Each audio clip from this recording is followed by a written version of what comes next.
லால்குடி அருகே கட்டுப்பாட்டை இழந்த கார் வயலில் கவிழ்ந்து விபத்து. தம்பதி உட்பட 5 பேர் படுகாயம். திருச்சி மாவட்டம் லால்குடி அருகே ஆலம்பாடி மேட்டுத் தெருவைச் சேர்ந்த கஸ்பார், அவருடைய மனைவி சௌந்தர்யா, மகன் அருண் மற்றும் 4 வயது பேத்தி வடுகர்பேட்டை ஆரோக்கியபுரம் பகுதியைச் சேர்ந்த ஆரோக்கியசாமி ஆகியோர் காரில் திருச்சி பஞ்சப்பூர் பகுதியில் உள்ள உறவினர் வீட்டு புதுநன்மை விழாவிற்கு சென்றுவிட்டு வீடு திரும்பிக் கொண்டிருந்தனர். அப்போது பூவாலூர் அருகே திருச்சி சிதம்பரம் சாலையில் கார் வந்து கொண்டிருந்த போது காரை ஓட்டி வந்த அருண் உடல் சோர்வில் கண் அயர்ந்ததாக கூறப்படுகின்றது.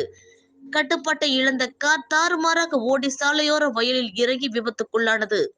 இந்த விபத்தில் ஒரே குடும்பத்தைச் சேர்ந்த 4 பேர் உள்ளிட்ட 5 பேர் படுகாயம் அடைந்தனர். அருகில் இருந்தவர்கள் அவர்களை மீட்டு 108 ஆம்புலன்ஸ் மூலம் திருச்சி தனியார் மருத்துவமனை கொண்டு சென்றனர்.